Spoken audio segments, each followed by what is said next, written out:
CM Revanth Reddy పలు కార్యక్రమాల్లో పాల్గొన్నారు. కొన్ని కీలక నిర్ణయాలు, సూచనల్ని ప్రకటించారు.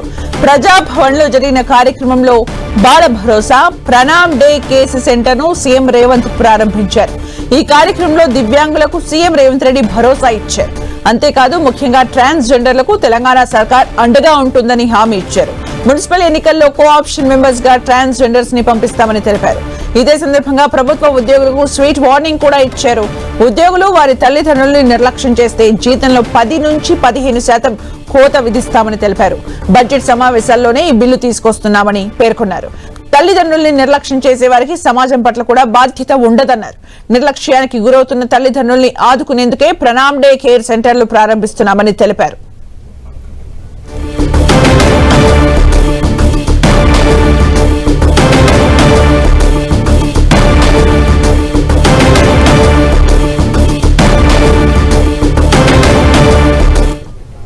సచివాలయంలో జరిగిన కార్యక్రమంలో Telangana gazetted officers general association 2026కు సంబంధించిన డైరీని ఆవిష్కరించారు సీఎం రేవంత్ రెడ్డి. ఈ కార్యక్రమంలో పన్ను వసూళ్లపై కీలక వ్యాఖ్యలు చేశారు. పన్ను వసూళ్లలో కొంతమంది అధికారులు నిర్లక్ష్యం చేస్తున్నారన్నారు. పన్ను వసూళ్లలో అవకతవకలు జరుగుతున్నాయని, జీఎస్టీ, ఎక్సైజ్, భూమి, ఇసుక విక్రయాల్లో ఫ్రాడ్ జరుగుతోందన్నారు. అలా జరగకుండా చూసుకుంటే రాష్ట్ర అవసరాలకు కావాల్సిన నిధులు వస్తాయన్నారు. పెండింగ్ లో ఉన్న పన్నులు వసూలు చేయడంలో అధికారులు నిర్లక్ష్యంగా వ్యవహరిస్తున్నారని సీఎం రేవంత్ స్పష్టం చేశారు. హైదరాబాద్ యూసుఫ్గూడలో పోలీసు అధికారులు నిర్వహించిన అరైవ్ అలైవ్ రోడ్ సేఫ్టీ ప్రచార కార్యక్రమంలో కూడా సీఎం రేవంత్ రెడ్డి పాల్గొన్నారు. చలాన్లు, drunk and drive, rash driving పై హాట్ కామెంట్ చేశారు. దేశ సరిహద్దులో మరణించే సైనికుల కంటే రోడ్డు ప్రమాదంలోనే ఎక్కువ మంది ప్రాణాలు కోల్పోతున్నారని చెప్పారు. రోడ్డు ప్రమాదాలని అరికట్టాలంటే అధికారులు, పోలీసులు కఠినంగా వ్యవహరించాలని సూచించారు. వాహనంపై చలాన్ పడిన వెంటనే బ్యాంకు ఖాతా నుంచి డబ్బులు కట్టయ్యేలా చూడాలన్నారు. యజమాని వాహనాన్ని రిజిస్ట్రేషన్ చేయించడానికి వచ్చినప్పుడే బ్యాంకు ఖాతా వివరాలు లింక్ చేయాలని, చలాన్ పడిన వెంటనే ఆటోమేటిక్ గా డబ్బులు కట్ అవ్వాలన్నారు సీఎం రేవంత్.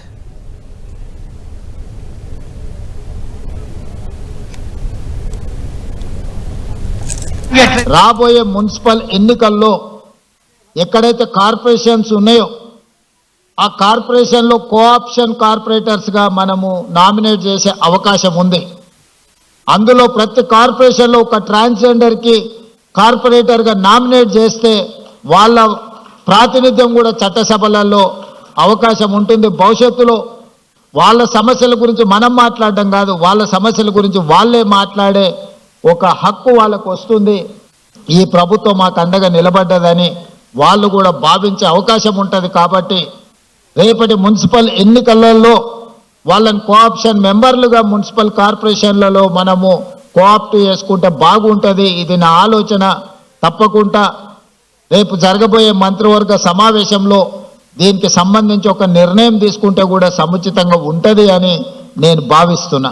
కొత్తగా పన్నులు ఏం పెంచుతలేం మనం, కానీ వసూలు చేయాల్సిన పన్నులు చాలా అవకతవకలు జరుగుతున్నాయి. జిఎస్టీలో కానీ, ఎక్సైజ్లో కానీ, లేకపోతే శాండ్లో కానీ, ల్యాండ్లో కానీ ఇట్లాంటివి అన్ని అవకతవకలు జరుగుతున్నాయి. వాటిని మనం ఒడిసి పట్టుకుంటే చాలు మన అవసరాలకు సరిపోయేటంత నిధులు ఉన్నాయి. ఇవాళ జిఎస్టీ, ఇన్పుట్ సబ్సిడీలు కానీ ఇట్లాంటివి చాలా ఫ్రాడ్ ఉంది.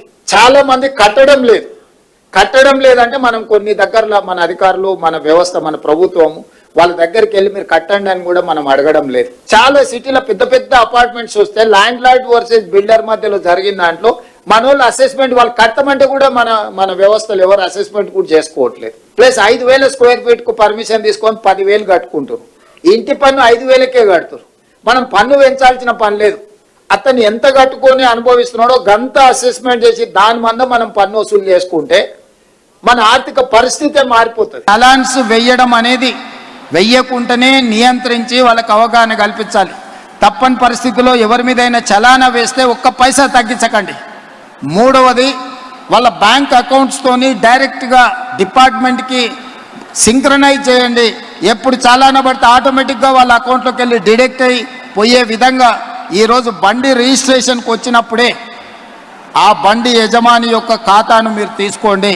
బ్యాంక్ అకౌంట్ను అటాచ్ చేయండి. ఏ బండి అయితే స్పీడింగ్ చేస్తుందో, ఏ బండి అయితే సిగ్నల్ జంప్ చేస్తుందో, ఏ బండికి అయితే చలానా పడుతుందో ఆటోమేటిక్గా ఆ యజమాని అకౌంట్లో నుంచి నగదులు బదిలీ అయ్యే విధంగా మీరు ఈరోజు టెక్నాలజీని వాడుకోండి, బ్యాంకులను కూడా సమన్వయం చేసుకోండి. లేకపోతే ఈ ప్రమాదాలను నియంత్రించడం కష్టమవుతుంది.